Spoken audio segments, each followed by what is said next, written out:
I'd never had that before. I've had snow cones. Of course, I'm a big custard guy. But you get soft serve ice cream inside a snow cone that makes it incredible. And the only place, or the first place I ever had that at, was Jerry's Snow Cones in the Berclair area. And the family is closing, or has closed, the one in Berclair. They have the one in Cordova. They're going to open up a second. I don't know what made them decide. Maybe just the changing of the economic times in Berclair. I don't know.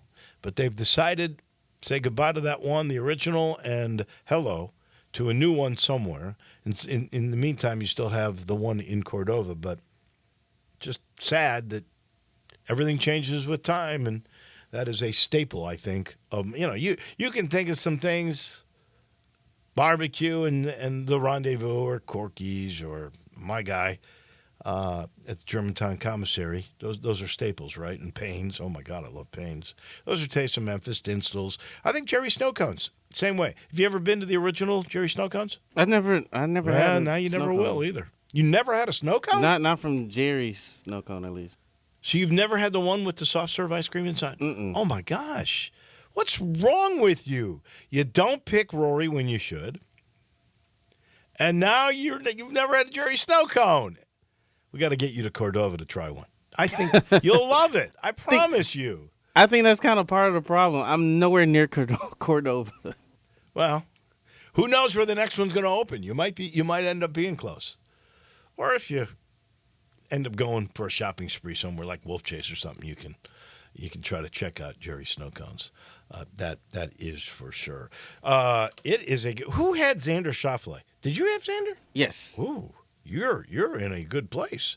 Xander Schauffele is 5 under through 10 holes now at Valhalla. Tony Finau 4 under through only 6 holes. Doug Gim 3 under. Jaeger 3 under. Victor Hovland 3 under. McIntyre is 3 under. Jordan Spieth is 3 under. Last I looked, I think midway through his round, Tiger Woods was 1 over, which I'm going to double check that. I think that makes the cut at this point. Yeah, 1 over would be tied for 44th, so that would make the cut. He's got obviously some work to do, but we're all pulling for Tiger. I don't see him out here as 1 over anymore. Maybe I'm just missing it. We'll double check as time goes on here on all those scores. But a great start for Xander. And I honestly, the way he played and got run over by Rory McIlroy last weekend, I thought, or last Sunday, I should say, I thought, this could hurt Xander. Because Xander's probably, he or Tommy Fleetwood are the 2 best players who've never won a major. I think you would agree with that. And Xander off to a very promising start here. Of course, this is round number 1. Could you check on Tiger and let me know what's going on there? Last night in the NBA, Dallas took over the series. They went on the road. Here's what I think happened. First of all, triple-double for Luka. Luka had 31 points, 10 rebounds, 11 assists. They were beauties. They were great passes. I think 4 or 5 of them were lobs. He has great vision. He spots guys, and they have great communication. He didn't get mad at the referees last night. He made it purposefully a goal just to say, have fun, forget about the referees, play basketball. I really believe that helped him and helped his team. They really, from the get-go, dominated the ballgame in Oak City, which is a tough place to play.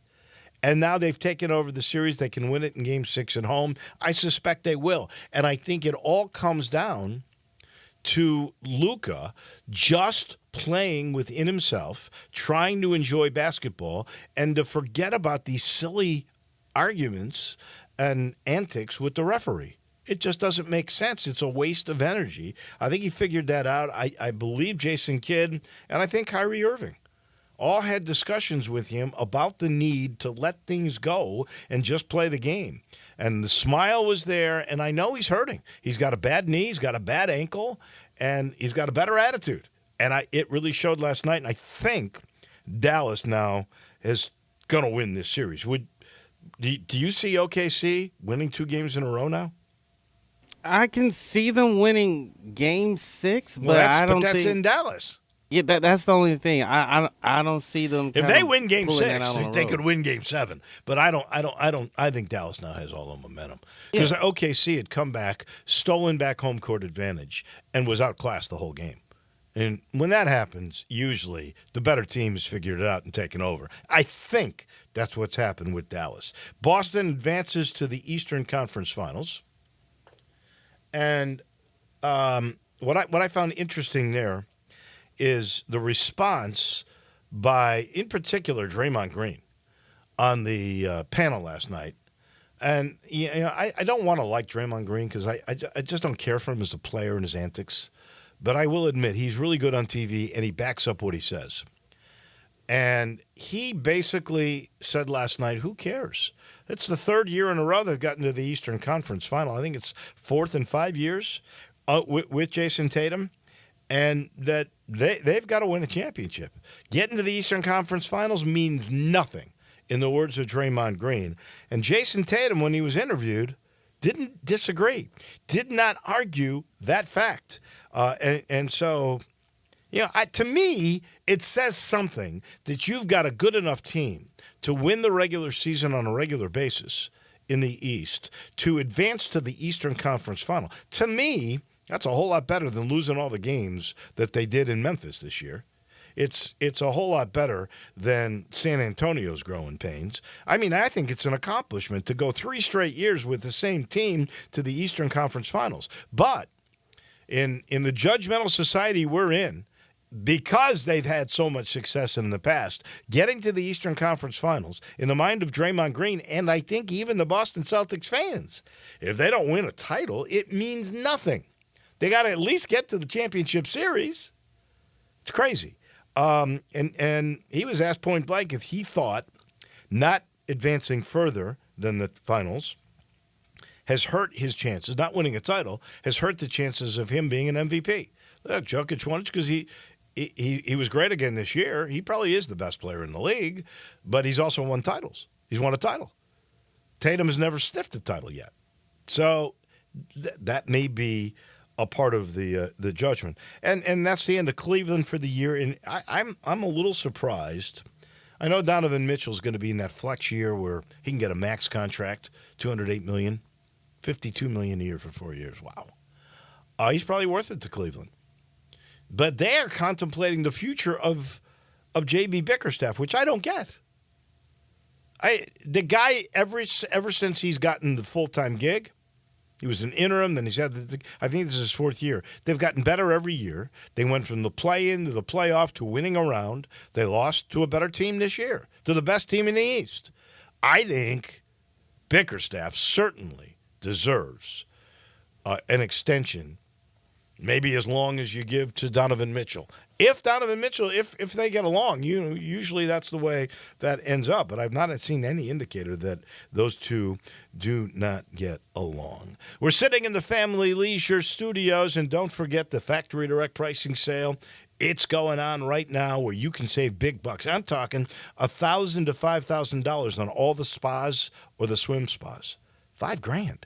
That's pretty hefty in savings. Also, the brand new patio furniture, the 24 models with all the new materials and the new designs. These materials are so good now. They last so much longer than the old stuff.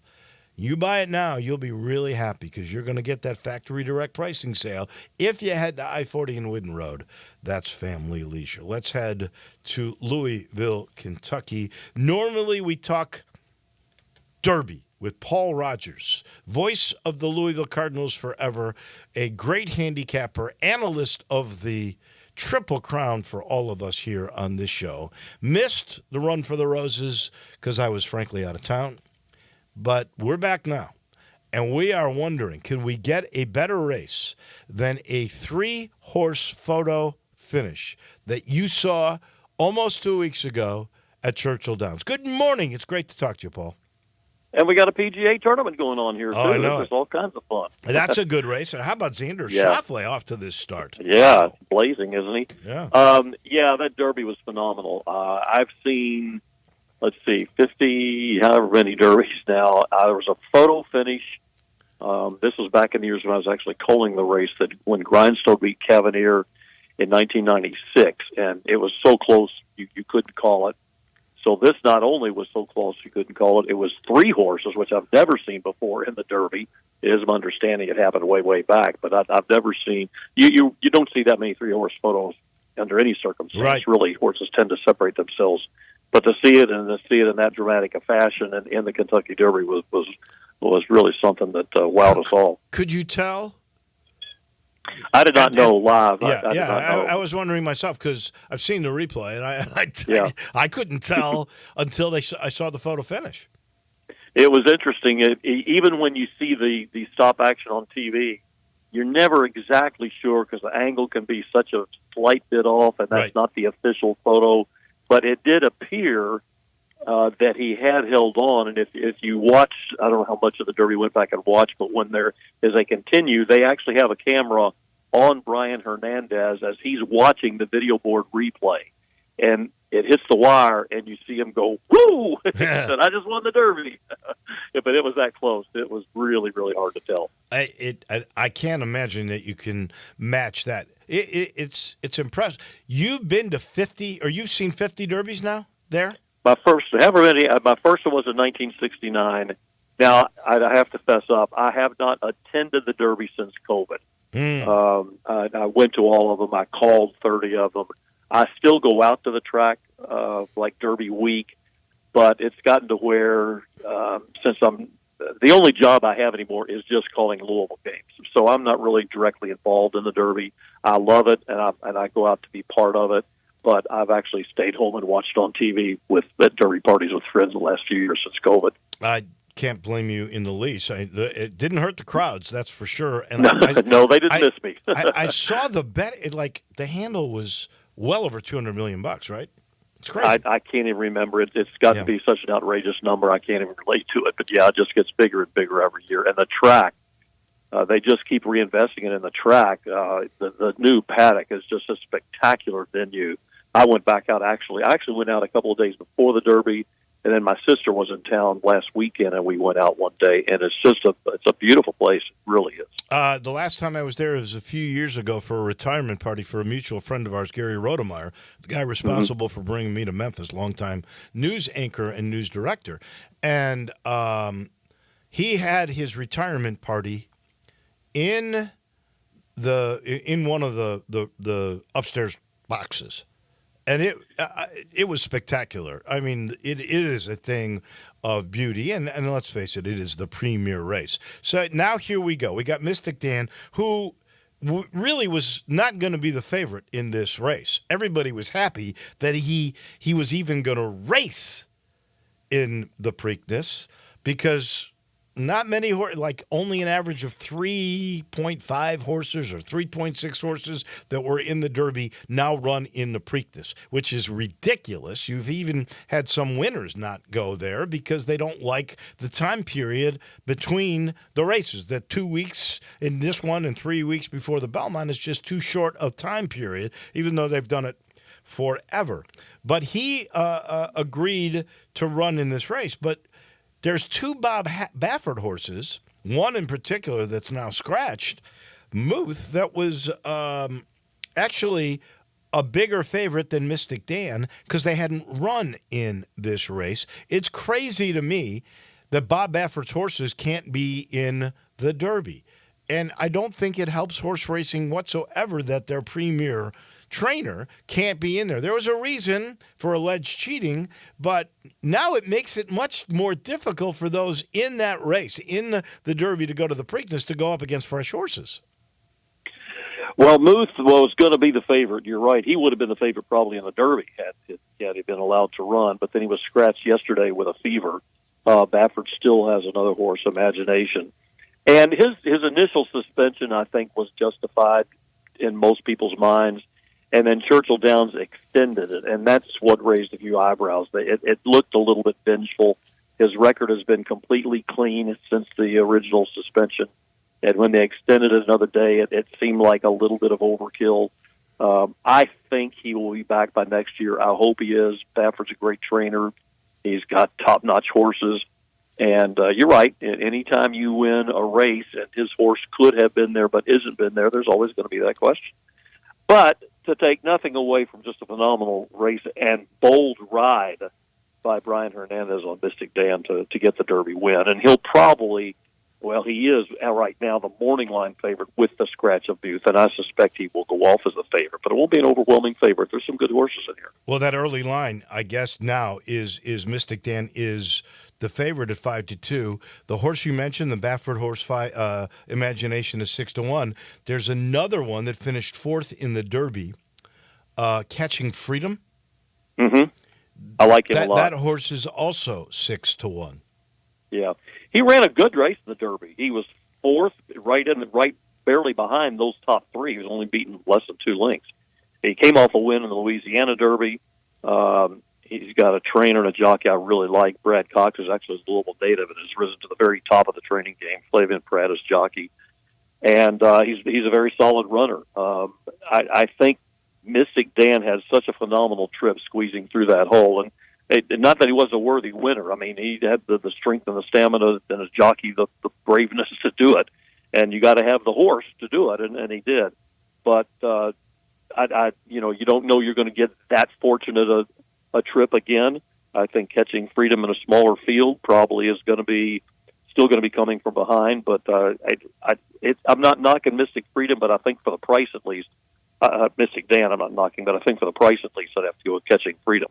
Chances are, though, a lot of people are going to be saying the same thing, and by the time we get to post time, he might be up there with Mystic Dan as far as the odds go. Well, weather could play a role. Mystic Dan's supposed to be a great wet track horse, a mutter, and it's 60% chance of rain. I don't think Imagination or Catching Freedom are great mutters. So that's something you got to consider. 2 other horses I want to ask you about are Tuscan Gold, 8-1. It's only the 3rd race, I think, for this horse. It seems to be getting better. The Derby was his 3rd. I'm sorry, the Louisiana Derby was his 3rd race. He did not run in the Kentucky Derby, right? But he ran close behind Catching Freedom when he was 3rd in the Louisiana Derby. Again, an accomplished trainer in Chad Brown, a very good rider in Tyler Gaffleone. He was the rider on Sierra Leone, who played a pretty good roll of bumper cars down the stretch in the Derby, you might recall. But this horse, for only 3 races, looks pretty accomplished. I do like him, too.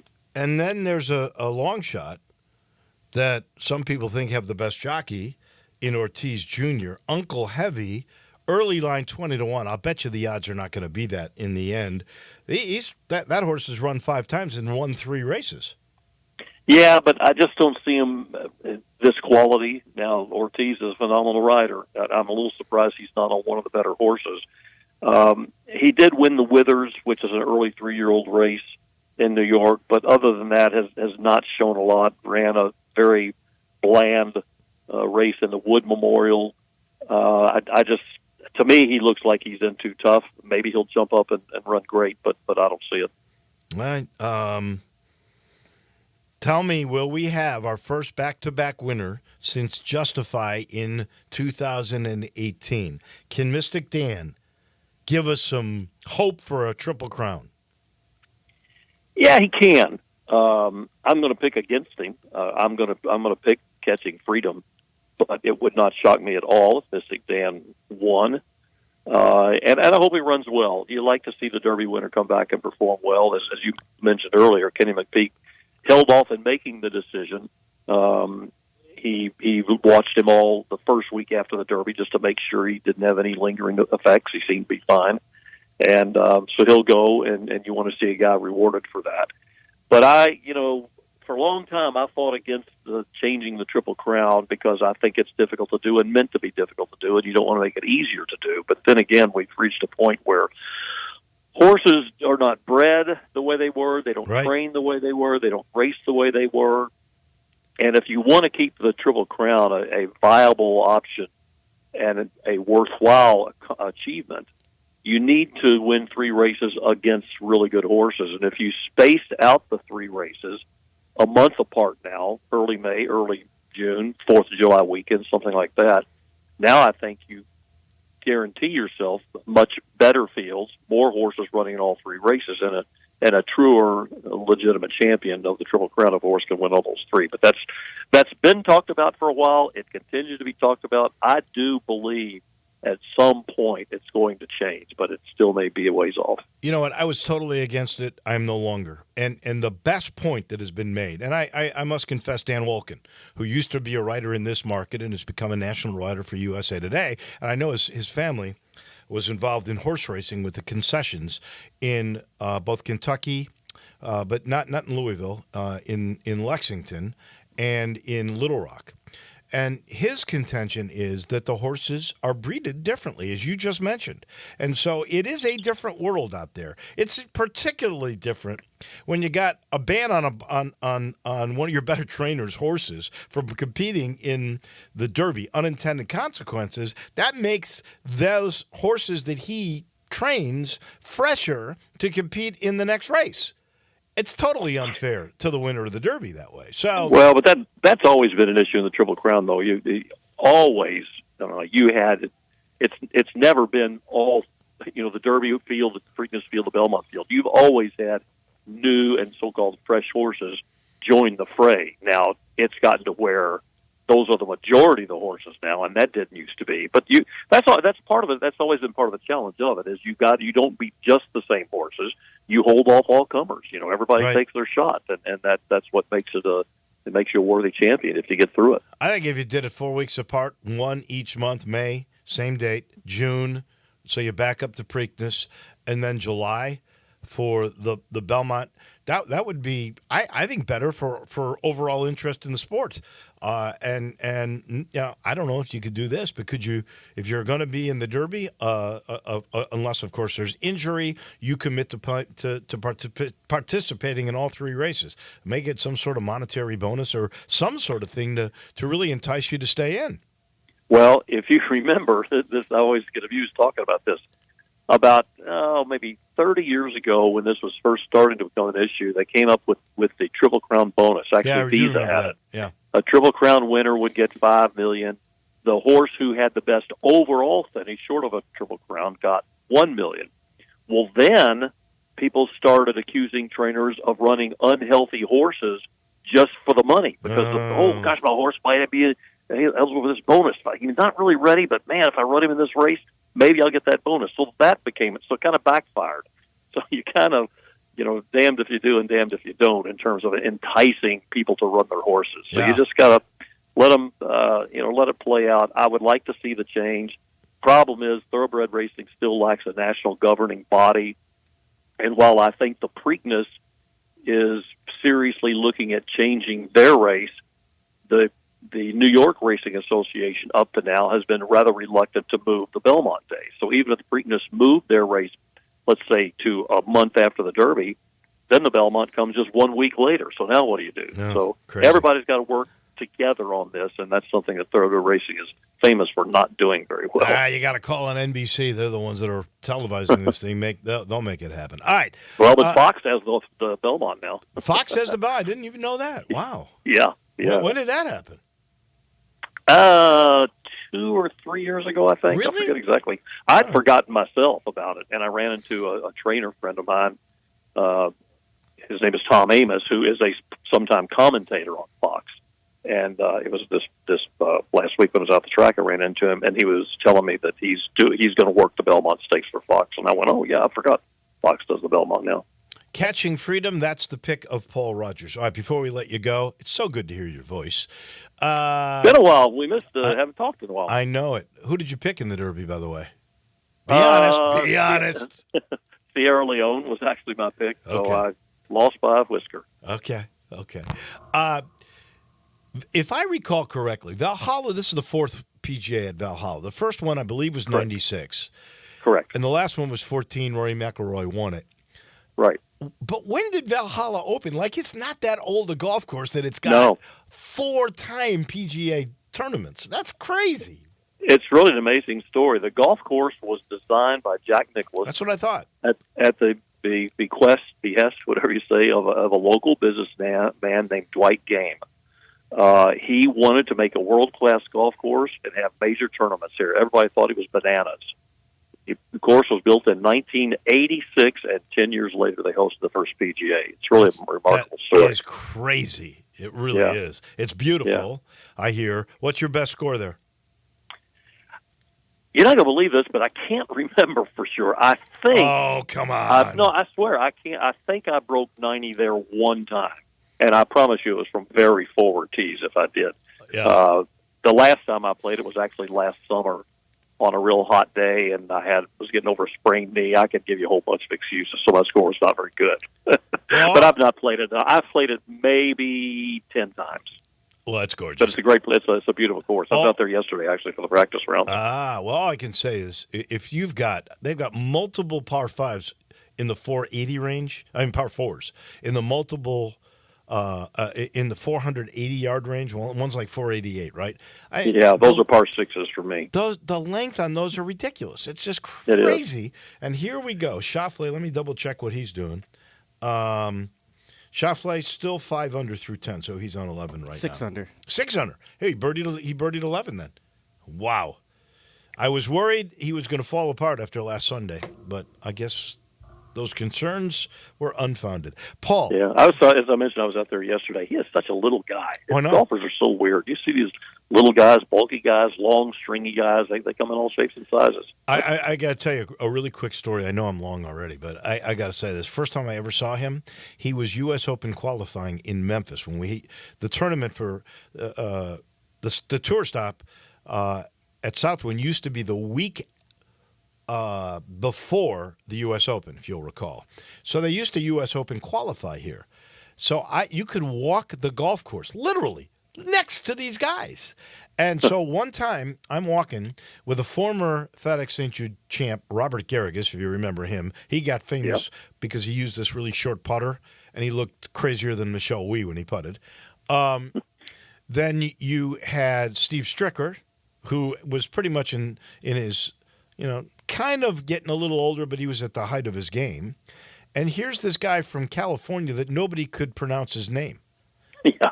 No, they were calling him Xander Schauffele, and nobody knew it was Schauffele, or however he really pronounces it. Nobody knew. And I walked with him. He's out driving Garrigus. Now, I'm telling you, Garrigus is a long driver. Stricker was never that long of a guy. He was just incredible with irons. Garrigus is hitting the ball, he's out there 300. Here's this little dude from California. We don't know how to pronounce his name. Nobody's ever seen him before. And he's like my height. And he's bombing it 30 yards past Garrigus. We're going, who is this guy? And now we know. Paul, always a pleasure. We'll talk to you in 3 weeks, right before the Belmont, if you don't mind. Sure, we can try it. All right. Thank you. Next time we'll talk a little Louisville. There was I don't know if it was a fake website or whatever, but it has a new ACC without Clemson and without Florida State. The Tigers are in it, baby. We might be coming back together if we can last long enough. Hopefully we'll reunite. That would be great. Thank you. All right. See you, Dave. That is Paul Rogers on the Derbies and also on the PGA at Valhalla. We take a quick break. When we come back, NFL schedule release, the showboats, and a lot more with our football guy. Simply put, Russell Copeland is right around the corner. Be sure to follow us at Sports56 WHBQ on Twitter, Facebook, Instagram, and YouTube to watch live video of our shows, stay up to date with station events, and have chances to win prizes. Don't miss out on anything that's going on. Follow us at Sports56 WHBQ.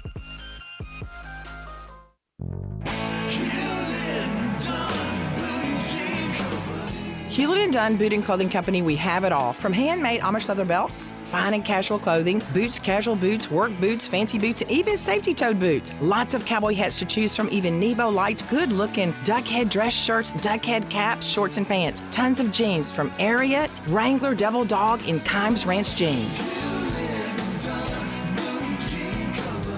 At Hewlett & Dunn, we have a great selection of Old South t-shirts and caps, fine clothing from dress to casual to Sunday best. Enjoy choosing from UFO's orthopedic-approved shoes. Hewlett & Dunn Boot and Clothing Company. Boots of every size, every color, every skin. Great quality Western, work, and safety toe boots. Hewlett & Dunn Boots and Clothing Company. 111 North Center Street, Collierville. Hewlett & Dunn. Hewlett & Dunn, serving you and your family since 1961. East Memphis Ace Hardware is more than just a hardware store. It's really a customer service store. With 20 employees along with complete inventory of items, big to little, finding what you need is easy. Choosing from a complete selection of Big Green Egg as well as Traeger and Weber grills. And the Garden Center has everything for your yard. You can get glass cut, repair screens, even new keys with key fob programming. Tools, nuts, bolts, screws, you need it. East Memphis Ace Hardware has it. And they're just down the street at the corner of Quince and White Station. Any day is a good day to sell your home. This is Sheldon Rosengarten with Mark's Benstorff Realtors, but the absolute best days to sell your home are those days that end with a Y. That's right. Numerous scientific studies, and my friend Kevin, who is also a wine connoisseur, have shown that if you want to sell your home, make sure and use my highly successful strategic marketing program and list on the day ending in a Y. Now think about it. Who would be foolish enough to not trust science and a wine connoisseur? Seriously, changes are happening in the real estate industry, and it's not just that sellers don't know the answers, they don't know the questions. That's why I'm here. If you or someone you know is thinking of selling, I always tell people to talk to 2 to 3 experienced real estate brokers and make sure that I am one of them. Find out why people often say, when you want the job done, you call Shell Dunn. Call me at 483-0546 or memphisrelocate.com. Remember, memphisrelocate.com or 483-0546. Tyler from Wendy's here. The best part of Wendy's new Cinnabon Pull-Apart is every part. Unlike mornings, which have no good parts. Until now. Because with Wendy's new breakfast Cinnabon Pull-Apart, mornings finally don't completely suck. And now that mornings have warm cinnamon sugar rolled dough and ooey gooey frosting, are they the best part of every day? Probably not, but you get the idea. Get to Wendy's today and get the best part in every bite with the new Cinnabon Pull-Apart. At participating U.S. Wendy's, Cinnabon is a registered trademark of Cinnabon Franchisor SPV, LLC. It's time to get to Gossett Kia on the Pike so Bobby J can put you in your new Kia today. Want summer fun and 41 MPG? We Gossett with 2024 Kia Forte LXS. $199 a month, $34.99 due at signing. How about 282 miles of EPA estimated range with new 2023 Kia EV6 Win, $249 a month. Get extra room and extra fun with 2024 Kia Telluride LX, $357 a month, both $39.99 due at signing, all 24-month lease, plus 0% APR for 48 months available on the all-new Kia EV9. And peace of mind with Kia's 10-year, 100,000-mile powertrain limited warranty. So hurry to Gossett Kia, 1900 Covington Pike, online, KiaCovingtonPike.com. If you want it, we got it at Gossett Motor Cars. Include all rebates and incentives. Price excludes $695 PF. Lease includes PF $695, $650 acquisition fee, EV6 P5610964, MSRP $50,200, Telluride RG $510,849, MSRP $38,305, Forte LXS RE78169, MSRP $21,820. Must finance through Hyundai. Excludes tax title license. See dealer for complete details. Offer valid through 5/31/2024 with approved credit. Dealer stock only. Now back to Wolo and Friends on Sports 56. Here once again is the voice of the Tigers, Dave Woloshin. PGA update, Xander Schauffele 6 under through 12. Wow, he is outstanding here in this first round. Tony Finau 4 under through 8. I did check Tiger Woods still 1 over through 10 now. Our friend Sean McKeel, he is 4 over. John Daly, John is 7 over through 9 holes. Little nostalgia with McKeel and with John Daly. Wish them the very best, that is for sure. We'll keep you updated on what's going on throughout the day on the PGA right here on Sports 56. In the meantime, let's check in on football with our football guy. That would be the one and only Russell Copeland, who, of course, is doing the games with Eli Savoy on the Showboats and a big part of the Tiger football broadcast as well. Good morning, Russell. Let's start with the Showboats. We'll get into the NFL schedule release, but whoa, what has happened to this team that we thought was a playoff team when the year began? I think, Dave, it has been a disappointing year to say the least. And, what appeared to be a really strong roster offensively and defensively with a lot of depth on both sides of the football, it just has not materialized. And Dave, I think it's just been a multitude of things. When you look at the lack of execution, there's been mental lapses, which has resulted in penalties, communication issues on the offensive line, the defensive secondary, blown coverages, missed tackles, giving up a lot of sacks on the offensive line. Entering last week's game, 28 sacks, led the league in those. Quarterback play has been inconsistent. Players have been in position to make plays. Coaches have put them in position to make plays, and just a lack of execution. So the blame can be spread around when you're 1-6. And you lost 6 in a row. Now, they won week 1. I was there for week 2, and they played great the first half. And then, honestly, they blew the game. They blew the game in the last minute and a half or whatever it was. And I go back and I wonder, can you lose 6 in a row? It's hard to pinpoint one moment in time. Mm-hmm. But had they held on and won that game and started 2-0, would this season, in your opinion, look much different? I believe so, Dave. If there's anything to pinpoint, and you talked about the optimism of this football team, when you're ahead the majority of the game, the second game against San Antonio, and the last minute of the game, you give up 12 points and you lose that game, I think that can make or break your season. And when you look at San Antonio, they're now 5-2. They're in second place. And you look at, our Memphis Showboats, they've lost 6 in a row. And I think from a mental standpoint, it just really came apart at the seams that last minute, and it has went downhill since then. I'm curious. They play one more game on the road, right? That's this week, and then they're home for the final 2 games of a team that the best they'll be is 2-6 and not in the playoffs. They could be 1-7, losers of 7 in a row. What do you think? What kind of crowds are we going to have at Simmons Bank Liberty Stadium? Well, I'm going to encourage everyone to come out. I still think it's a really good brand of football. It just remains to be seen. We've had okay crowds. We'd love to see everyone come out and support the team, but, unfortunately it's going to be tough. Hopefully they can, get on track, get a win coming back home. But Michigan is playing very well right now, so it's still going to be a tough game coming up this weekend at 3 o'clock. And that's in Detroit, correct? Yes. Yeah. All right. One last question on the boats. Cook was such a good quarterback last year and won the job to begin with. Is he injured or is just Williams beating him out? Well, I think when you look at Coach Flip, I think you're reaching for straws. And I think when you look at Case Cookers, I think it's a little bit of both. I think he has been injured.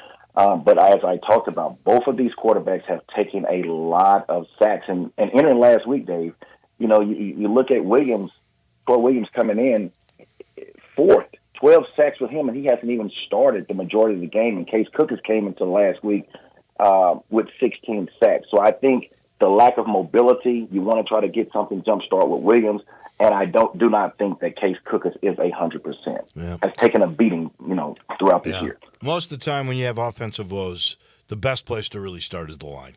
Nobody does that. We all look at the quarterback first, and then we might look at speed with receivers or, a running back that seems to be mediocre. But the truth of the matter is, if you're going to have any offense, you got to have a line to begin with. People forget that. And you're absolutely right. It's a cliche, and we always say it starts on the offense and defensive line, but it's so true, especially when you look at this year for the Showboats, giving up so many sacks, and that has trickled down to your quarterback not being able to look down the field, getting a little nervous in the pocket, and then that trickles down to the lack of a running game. All right, let's veer on over to the National Football League, the best marketing league ever. They could have a 3-hour schedule release show. 3 hours. And they did, and they made it interesting. 9 rematches of playoff games that we will see in this regular season. The very first games, the Chiefs and the Ravens. You don't get much better than that to start the year.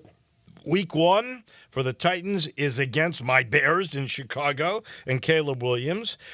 Lots of intriguing stories. Give me your favorite schedule stories that you see out there.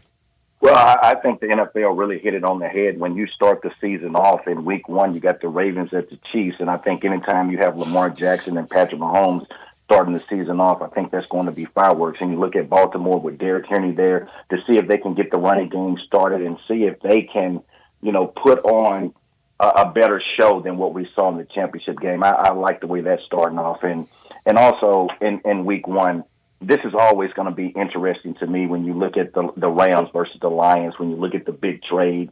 Jared Goff was basically sent to the Detroit Lions for Matthew Stafford, and the Detroit Lions has a history of not being able to go into the playoffs. And you look at last year, the Lions were able to, defeat the Rams. So I think that's always going to be interesting in week one. I go back to week 7, Chiefs at Niners, Super Bowl matchup. I think that's going to be outstanding. Yeah. I think both of these teams, are going to be back in contention. So I think for most people, these two teams will be the favorites. I like that matchup as well. And something that when you look at wins and losses, it may not necessarily pan out to that. Both of these teams may not be in the playoffs, but I really do like the Steelers at the Broncos in week 2.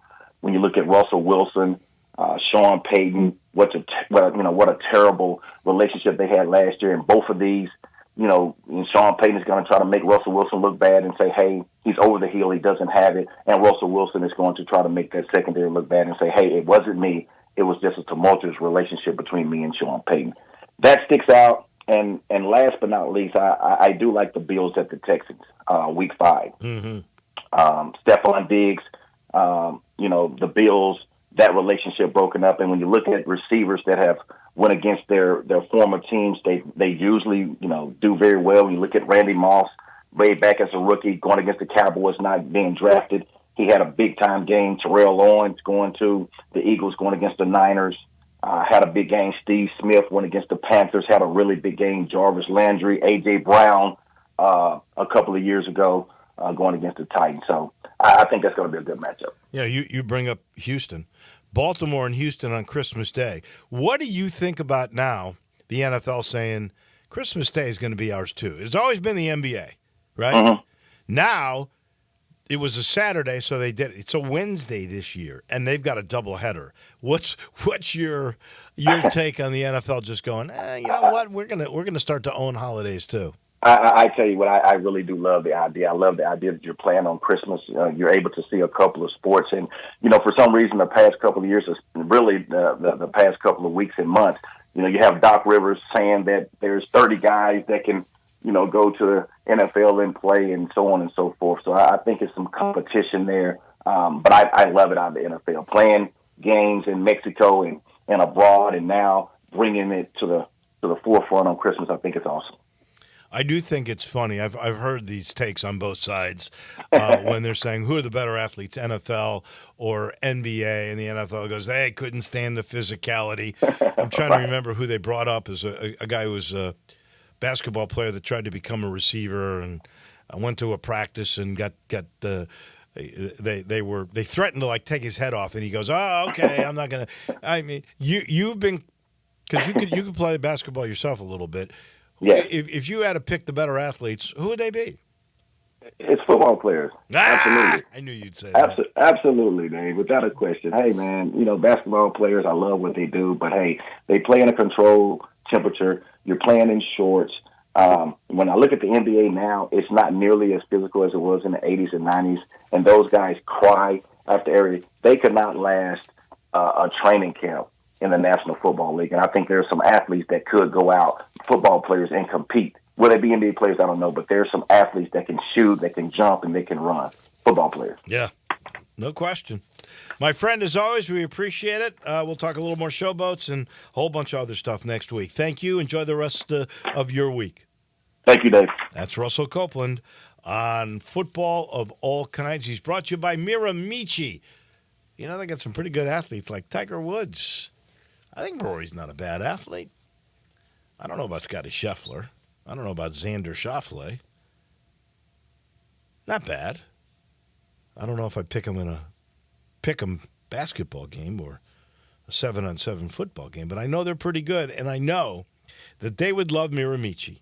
I know they would love the place that they call the place of happy retreat. Sometimes you need to escape the hustle and bustle of life. Miramichi, natural beauty, just the right place to solve whatever is ailing you. and it lives up to that name. Only 4 homes along the course, pretty much on the same hole. Otherwise, all nature. And on that back 9, meandering stream, woods, hills, beauty. And did you know you can become a member? It's a great way to play golf for much less money out of your pocket. The memberships are $300 a month. Unlimited golf, unlimited practice, unlimited range balls. And by the way, no cart fees. If you join a country club, you got to pay a cart fee. Priority tee time booking, discounts in the pro shop. Here's the best part that you don't find at other country clubs. With this membership, no initiation fee. You just start paying $300 a month to get your own little driving range, too. It's exclusive just for you. Not a lot of spots left. Act fast. Go to Miramichi and play. If you fall in love, become a member. I got a feeling you will. Go check it out. In Woodstock, it's Miramichi, about 12 minutes north of downtown. We take a break, we head downtown, and our friend Jarvis Greer will end our Thursday. Start your day with Sports 56 Mornings with Greg Gaston and Eli Savoy. Weekday mornings from 7 to 10, right here on Sports 56 and 98.5 FM. Looking for sports in all the wrong places? Try the Owner's Box Sports Bar and Grill in Lakeland Town Square. Fun, friendly, exciting, and comfortable with wall-to-wall TVs for all your favorite games, 24 taps for all your favorite beers, including NA and local craft beers, and an in-front-of-the-wall full bar for all your other favorite beverages, including a full wine list. Add in an upscale menu, patio seating, daily specials, and events, and you found all your sports in the one right place. The Owner's Box Sports Bar and Grill in Lakeland Town Square, Highway 70. Hey, Mid-South, I've got Marty McNade getting back to the past on these prices at Gossett Volkswagen Germantown. This is heavy, Doc. I mean, Randy. Let's go with 42 MPG Highway and a 2024 Volkswagen Jetta SE for $249 a month. Or take your pick from a 2024 Tiguan S or 2024 Taos SE for only $279.28 a month. Great Scott, McNade. You got it going on at Gossett Volkswagen Germantown on Winchester Road. Let me hit those deals again. 2024 Volkswagen Jetta SE, $249 a month, or take your pick. 2024 Tiguan S or Taos SE, $279.28 a month. Your future is whatever you make of it, Randy, so let us help you make your future down here at Gossett Volkswagen Germantown, 7420 Winchester Road, or shop online at GossettVWG.com. All 36-month lease, 7,500 miles per year, 20 cents excess mileage. Jetta number RMO 46526, MSRP 26,996. Tiguan RM 103,910, MSRP 31,363. Taos RM 00174, MSRP 31,414. Includes all credit and incentives. PF 695. Excludes DTNL. See dealer for complete details. With approved credit dealer stock only. Offer expires into the month. Get in zone, AutoZone. Welcome to AutoZone. What are you working on today? I gotta change the oil in my car. Right now, get 5 quarts of Pennzoil Platinum Full Synthetic with an STP Extended Life Oil Filter for only $34.99. Get in zone. And what do I do with my old oil? We can recycle your used oil for free. Get in zone, Auto. And I might need some help. No problem. We have helpful how-tos at AutoZone.com. Get in zone, AutoZone. Restrictions apply. Ken Garland, you are in your 72nd year of business. Your son William is now joining you. What do you think is the key to your longevity in the building business? My dad started the business in 1965, and I think being on the job sites daily and being accessible to homeowners has been a key to our success. You guys have a work ethic, as you like to say. You're not hiring people to be on the site. You guys are there every day. We interact with the subcontractors multiple times a day on each job site. I think that has been a key, as well as using the same subcontractors 20 plus years in most cases. When you talk about materials, what is the first thing you're thinking about when somebody comes to you to build a home? We're just trying to meet the expectations of the client and the homeowner and the architect and give them what their dream is. When you get a Ken Garland home, what do you guarantee? We'll be there after the job is finished. We're still accessible to all our clients. Now I need to know, how do I get a hold of Ken Garland? You can reach us at kengarland.com. I've got Rockin' Ronnie Smith on the line at Gossett Chrysler Dodge Jeep Ram Fiat on the Pike. And Ronnie, it's the season for the Memorial Day sales event. It's time to rock, Randy, in your new 2023 Jeep Renegade Latitude 4-wheel drive. $25,889 or $389 a month. That's $5,206 off MSRP. How about a 2024 Dodge Hornet GT all-wheel drive, packing up to 268 horsepower, plus 295 pound-feet of torque, $32,320, plus power up in our 2023 Dodge Charger SXT 4-door. $28,072. That's over $9,000 off MSRP. So drive past the rest and come to the best at Gossett Chrysler Jeep Dodge Ram Fiat on the Pike or online anytime GossettMotorcars.net. All 75 months at 8.99 APR, 3,500 down, Renegade Triple P 56,520, MSRP 31,095, Charger PH 636,171, MSRP 37,120, Hornet R3A 152,64, MSRP 34,820. Price includes all rebates and incentives and excludes PF 695. Payments includes PF 695. All exclude tax, title, and license with approved credit. See dealer for complete details. Dealer stock only. Now back to Wolo and Friends on Sports 56.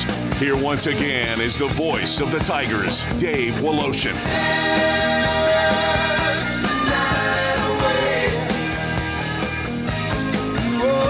Welcome in. We end our Thursdays by going downtown every week and talking to our guy, Jarvis Greer. And I'm going to start with this because you watch all sports. You love all sports. Yeah. You're an equal opportunity sports fan. Would be me. Did you see the numbers on Caitlin Clark in the WNBA 2024 debut? Yeah. 2.1 million. Most watched since 2001. That was on a Memorial Day, I believe, on NBC over the air network. And that was, we've lost Jarvis. That number was bigger. I don't know how much. Of course, you're going to have to get Jarvis back. Maybe that's him. Of course, it doesn't come close. Neither the WNBA numbers come close to the 18.7 million that Caitlin Clark in South Carolina got in the NCAA Women's Championship game. But nonetheless, 2.1 million is not chopped liver. We got you back, Jarvo. Your take on the Caitlin Clark numbers, although that was a rough debut, it was a dud of a game for Clark. She scored 20 but 10 turnovers. Oh yeah, well that's tough to go straight from college right into your professional season or to the WNBA season, because if you look at the NBA and even football, you got like a whole 6-7 months to get yourself ready to go against a different level of competition. So yeah, okay, the 10 turnovers, I get it. She's with a new team, not with her, Iowa squad where she was for 3 years and shined, stood out, and all 4 years rather. But I think that just it's going to take a little while to flesh itself out as far as her play. 20 points is nothing to sneeze at. I remember Penny Hardaway had a near triple double in his debut with the Tigers, and he had 19 points. 13 rebounds and 12 turnovers. But the turnovers are because they couldn't catch his pass. They figured that out as they went along. But, that's something. But I think the eyeballs are going to be there more. There's much more attention being paid to the WNBA now. And there's more stars than just Caitlin Clark. You got Angel Reese and other players in the league or coming into the league this year that that had standout years in college and got a lot of play during their NCAA tournament run. So I think it was a great thing that David Stern did when he started the W. I know my daughter was very much interested, and I bought, some New York Liberty jerseys because that was a team at the time. And, she wanted to play, and she would have played, I think, but she got hurt. She tore both ACLs in high school. She was still getting letters to go to college. But, more and more young girls are playing. More and more men are paying attention to the sport, and it's going to be profitable. Anytime you do those kind of numbers, I think that tells you something good. Well, if they can continue to get $2 million, they'll get a better TV deal because they're not getting any TV revenue right now. They're subsidized by the NBA. But if they get this kind of number, now look, Caitlin Clark has 36 of the 40 games on national TV, so we'll get a sense if she can keep the level of interest in the 2 million range. Then she's got a chance to elevate the league. There's no question. Well, the thing about it is it can't be just Caitlin Clark. It's got to be other players, like I said, Angel Reese and some more that are coming into the league now that people know about. The girl from South Carolina, from Brazil, Cordosa, is that her name? Those are the rookies, but you've got established players that people have to want to see. Diana Taurasi Well, I mean, is still probably the biggest name in the league, and she's getting close to retirement age. So you got to build up some other and people. Sue Bird already retired. Yeah, she's Those are gone. The two young women from Connecticut that came in, after the league got Brianna started. Stewart is a really good player, another Connecticut girl. Oh yeah, there's good players all around, and I think they will get more showcase now, and it's a much better product now than it was when it started. And you know why? Because now there's a professional league. My wife played basketball in high school, thought about it in college, got some offers, but there was nothing in it beyond college. So she concentrated, on her studies and all that stuff. And she's way above my pay grade now and what she does. But now there's a professional league out there that's getting attention. There's NIL money that's going around now. So and the women are getting a good chunk of it, which they should, because there are some really good players out there, and that that elevates the sport. And it's you got really good players. The level of play is good. Have you watched a WNBA game, Dave? Have you watched? I've watched several. From the I've beginning. watched several. Yeah, I've watched from the beginning of the league. I from think the beginning of the league to now. The athletes are getting better and better. Women's college basketball is better and better. You forget I did the Lady Tigers on radio in 1983 and 1984. Oh, I remember seeing you do those games. And they had good players. They had Regina Street. They had Duppins. They had McKinney. They had a lady named Diane Jones. Unfortunately for them, there was no professional league, or at least it had just getting off the ground. Well, I think they also the skill level wasn't quite the same as it is now. Now used to be, and that Memphis team of Mary Lou Johns in the early '80s, they had like 6 or 7 really good players that could do a lot of different things that were athletic. But most of the teams that Memphis played, they had 2 or 3 good players. That was it. Now you got 12 good players on every team. Yeah, and that's the thing. It started where it was just UConn, and then it was Tennessee, and then it was UConn and Tennessee. Well, and don't forget now Texas, South Carolina, LSU, and Iowa, Texas, and Louisiana Tech in the early days in the AAW. They had great teams back then. So they've always been, since I was a kid, pretty good teams. But now there's a whole lot more of them. Now there's 30 of them, right? It used to be 2. Now there's 30. You mentioned Penny. There's a guy named Evan Miyakawa, and Jason Munz has written a piece about this. He's got this thing called the Bay Area Performance Rating. What is that? I saw something BPR. about that. What is it? Basically, it somehow figures out the value a player adds to his team per possession. And according to Evan Miyakawa, Memphis has the number 7 portal class. And the number 1 guy in that class in terms of offensive and defensive efficiency is Dane Danger. Haggerty is second. I don't know where Hunter is. Hunter might be 3rd or 4th.